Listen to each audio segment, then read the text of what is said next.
Welcome to the Stronger Marriage Podcast with Trey and Lee. Yeah, happy 2026. We are excited about that. Hopefully New y'all year. have kicked it off. It is the 8th of January, so it is a week or so in, and we're going to talk a little bit today about some of our things that we would like to do better in our marriage this year. Maybe to continue to do that we've started, or just to try to do better on a few things when it comes to our marriage. This is just kind of the time of year that people focus on New Year's resolutions. So I guess if you want to call it 10 marriage resolutions, we can do that. Yeah, that would work. We have been doing well. I hope everybody's having a warm winter. It's been crazy, the amount of nice weather we've had. Warm winter is the key. We've had 70s and 80s the week of Christmas, which has been phenomenal. Hope everybody's Christmas was good. We enjoyed family and a lot of celebrating and a lot of food. A lot of food. Yes. We have got coming up, just real quick, we're going to be in the Woodlands down in the Houston area. Family workshop. It is, and it's going to be next weekend, which, if you're listening to this, we'll give you the dates on that, the 17th, January 17th. Saturday. And then we have a big getaway weekend coming up, Valentine's weekend. And so we'll be in Fort Worth. Come fly in, drive in, come hang out with us on Valentine's weekend. We're going to do an intimacy workshop, and it is filling up, but there's still a few spots left. We'd love to have you. We would. You can find all that info on our webpage. Yeah, treyandlee.com. So let's kick off our resolutions. Let's talk about some things we've done and some ways we're trying to do better, and see if any of these resonate with y'all that y'all could do as well. All right. You me take off? Take off. So the first one is that we want to unplug more so that we can connect more. Unplug and connect kind of sound like opposites, but you're going to unplug one thing so you can connect something else, right? Right. And so if we can find some specifics, make some rules, or at least find some areas where we can go, hey, let's use this as an unplugged time. We do that when we walk. We try to walk every day that we can, unless the wind's screaming or it's really cold. Get out and walk, and you usually don't even take your phone, and I stick mine in my back pocket and don't pull it out, just to where we can focus on visiting. And there's a lot of emotionally, physically, just good stuff that takes place on a walk without phones, where we just get to talk and catch up and reconnect. And there's no distractions of a phone beeping or something along those lines. And so we're looking for more ways and more times that we can disconnect with phones and connect with just visiting. Times that we could have where it's just us, we're looking each other in the face and just finding some times to communicate, whether it's over coffee or something like that. But I don't know how y'all are doing it, but we specifically are looking for areas in which we can say, hey, this would be a good time for us to put our phone in do not disturb. I know that worries you sometimes, when you feel like you're disconnected from the world, but my phone on do not disturb won't make any noise and will not ring unless one of my kids is having an emergency, and it will come through then. So we feel like they can still reach us if they need us, and still disconnect without feeling like we're not even, we're not making ourselves completely unavailable. Yeah. So one of the times that have tried very intentionally the last 2 or 3 nights to be tech free is when I come to bed. I've been trying to just be done with my phone and to go ahead and put it on the charger and, not sit there and scroll at bedtime, because that was kind of becoming a bad habit. So that's really hard to do. It is hard to do, but like I said, I've been just thinking, hey, I need to be done with that when I climb into bed. So well done. Sometimes sometimes you're scrolling when I'm still finishing getting ready for bed, because we try to go to bed together every night. And so it takes me longer to get ready for bed. So he hops in bed and he's checking notifications, whatever. And the last 2 or 3 nights, I've thought, okay, I'm going to look and see if I have any messages I need to answer, anything else I need to do before I actually climb in bed. So I'll stand there in the bathroom and do a couple of things real quick so that I can just put it on the charger and be done. And I'm going to try better that when you come get in bed with me, I'll put mine up. But I do find that it really helps me to there is something about looking at my phone screen that makes me fall asleep. It's just the opposite of what they say. They say goodness. The blue light or whatever is supposed to be. No, man, really I can scroll for about 2 minutes and it's like my eyes are going, hey, you're done, man. Go to sleep. And so it really helps me to unwind. But we're going to look for more opportunities to unplug this year. A second thing we're going to do, and we do really well at this, but we have to be intentional at it, is we're going to continue to schedule regular date nights where we specifically put on the calendar coming up this certain day, we're going to have a day night. And even last 2 months, we've put on the calendar, we'd look at the calendar and I'd look down there and I'd go, we have absolutely nothing going on this Thursday evening. And I would write date night on there. And that may have meant we would go to supper. It may meant we're going to go look at Christmas lights. I surprised you one night with hey, we're going to go to open house, a Christmas open house where we see other people's decorations out at a little community that's not far from where we live. We enjoy doing that. But just instead of just kind of, not the, hey, I guess we're not doing anything tonight. Do we want to go on a date? To actually have something planned. Yes. And I think that makes for more fun than the other where you just kind of go, I don't have any supper plans tonight. Do we want to go out? Well, that's really not when you don't really plan it. A well thought out, yes. And so maybe we need to encourage each other to maybe we can swap out kind of I love making the those idea plans of taking turns, yeah. I saw somebody post this week that they were going to do 2 dates a month. That was their goal. I love that. And I think if you got little kids, that is a very doable thing. But they talked about it. They were like, they were going to take turns, and whoever's turn it was to plan the date, their job was to focus on what would my spouse like to do. Ooh, not necessarily what do I want to do for this date, but what would my spouse like to do. And so I thought that was really a cool idea. Not only are they taking turns and being very intentional with each month, one of them has to plan a date, but they're doing it with the other person in mind. So I thought that was cool. And we had talked about, it was before the new year, I threw out the idea of a challenge I had seen, dating through the alphabet, which would also make you be a little bit more intentional with your planning.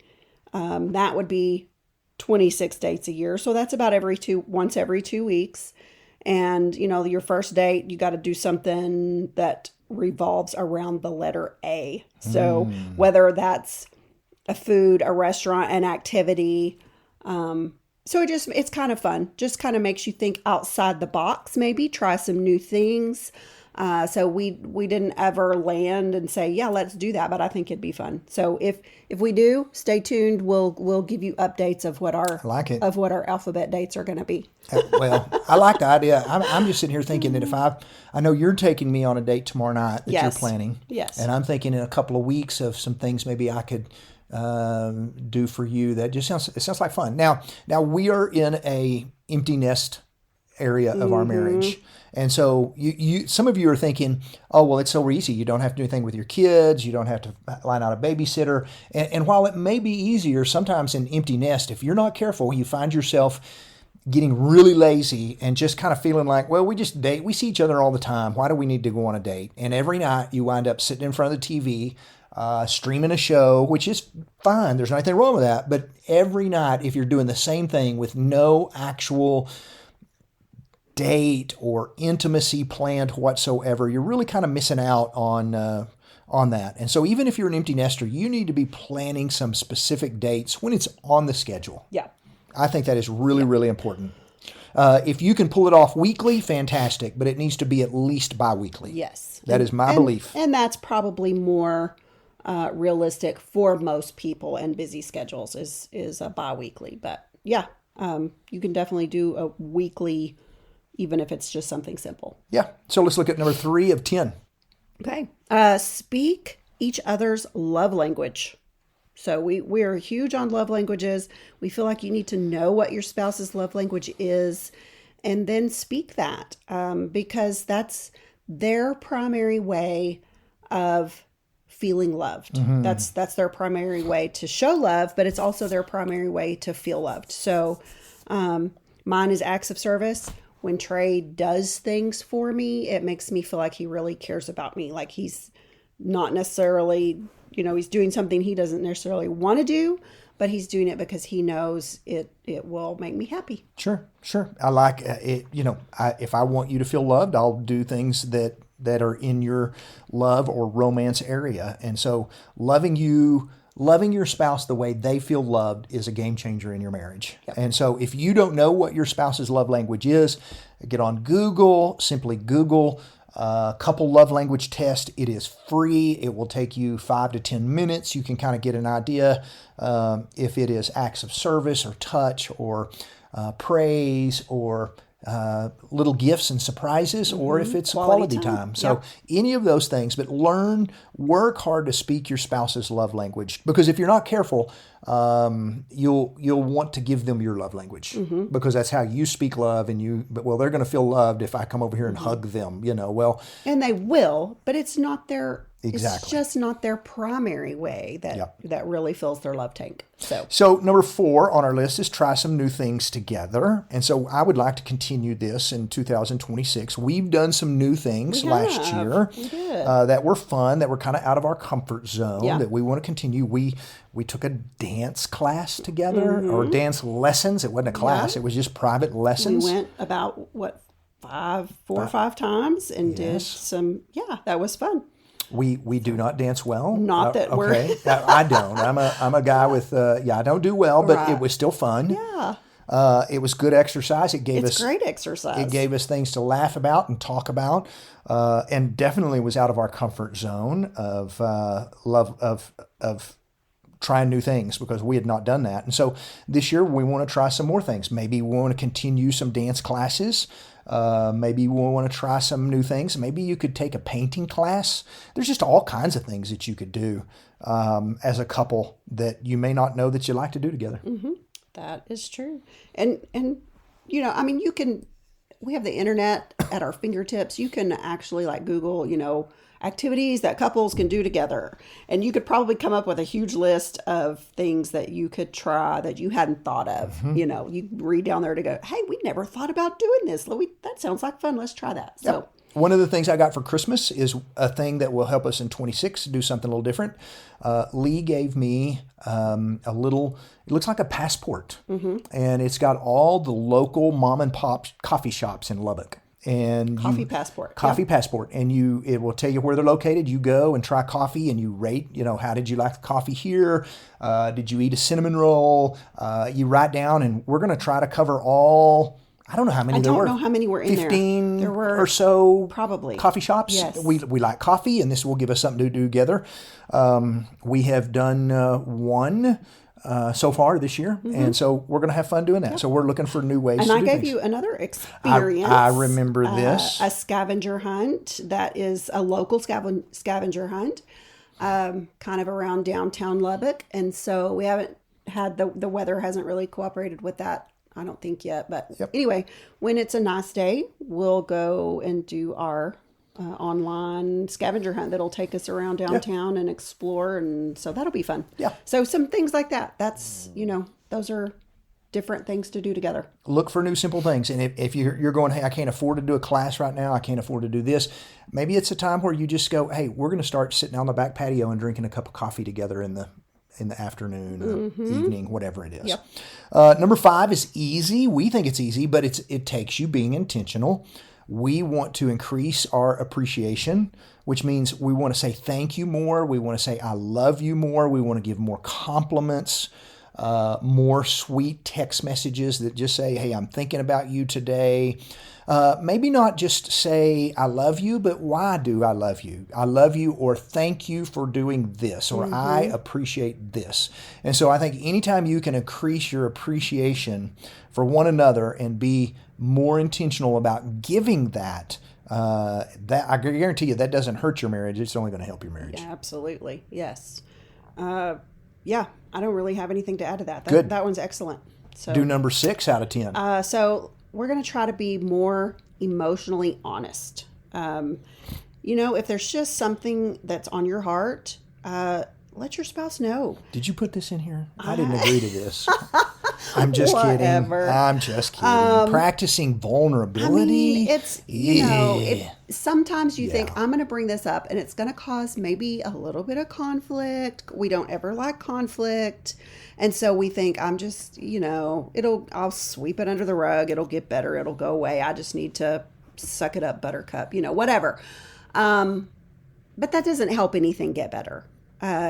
So if you just will, talk about whatever it is, communicate your needs, your feelings, be kind, and don't let an issue fester. Yeah. That's just going to be better. And this isn't just emotionally honest and vulnerable with maybe your marriage, but also just with life in general. Sure. Anything that's going on. Where you can tell your spouse, hey, can I tell you something that I'm worried about? Or can I tell you something that's concerning me? Maybe it's your work. Yep. Maybe it's your kids. And, hey, will you pray about this with me?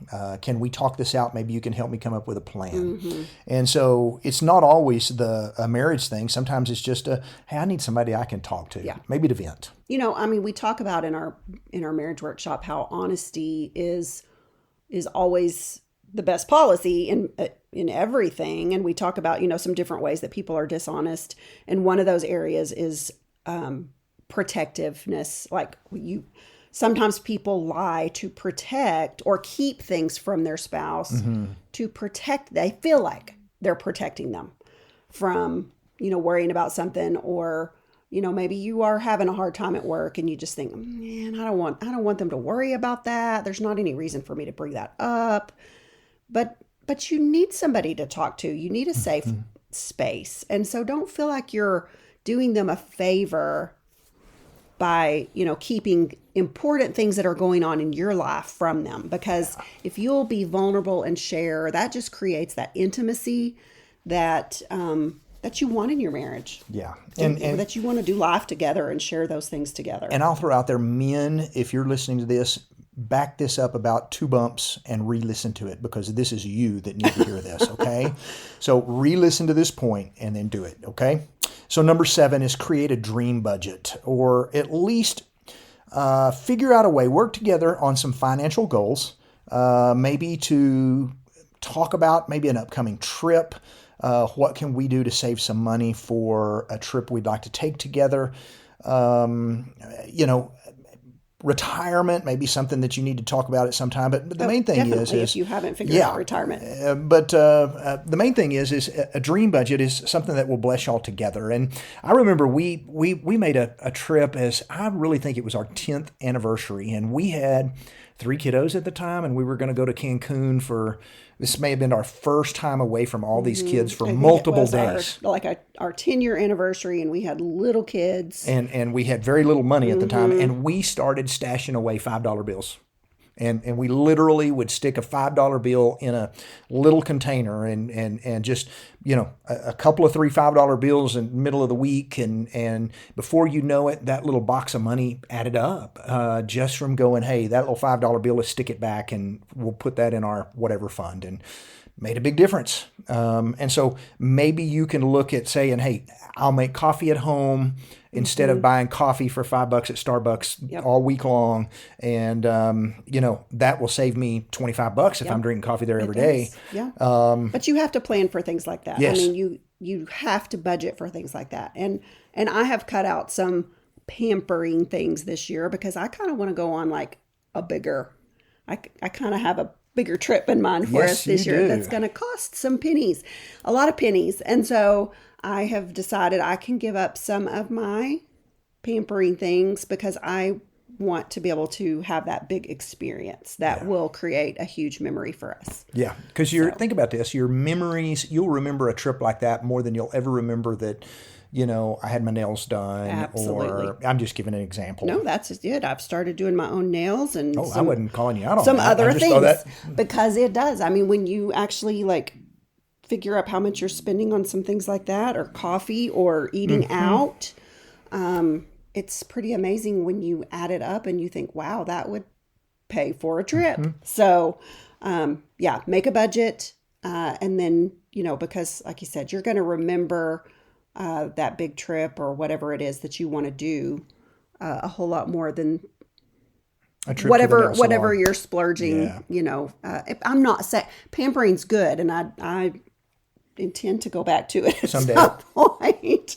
Okay. Don't, I'm not saying you can't pamper yourself, but set a budget. Figure out how you can do maybe a little bit of this and a little bit of that.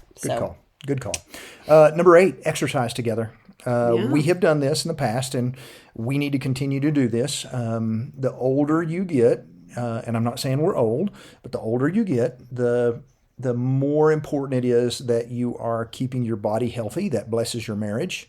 It blesses your marriage in lots of ways that you have a healthy body.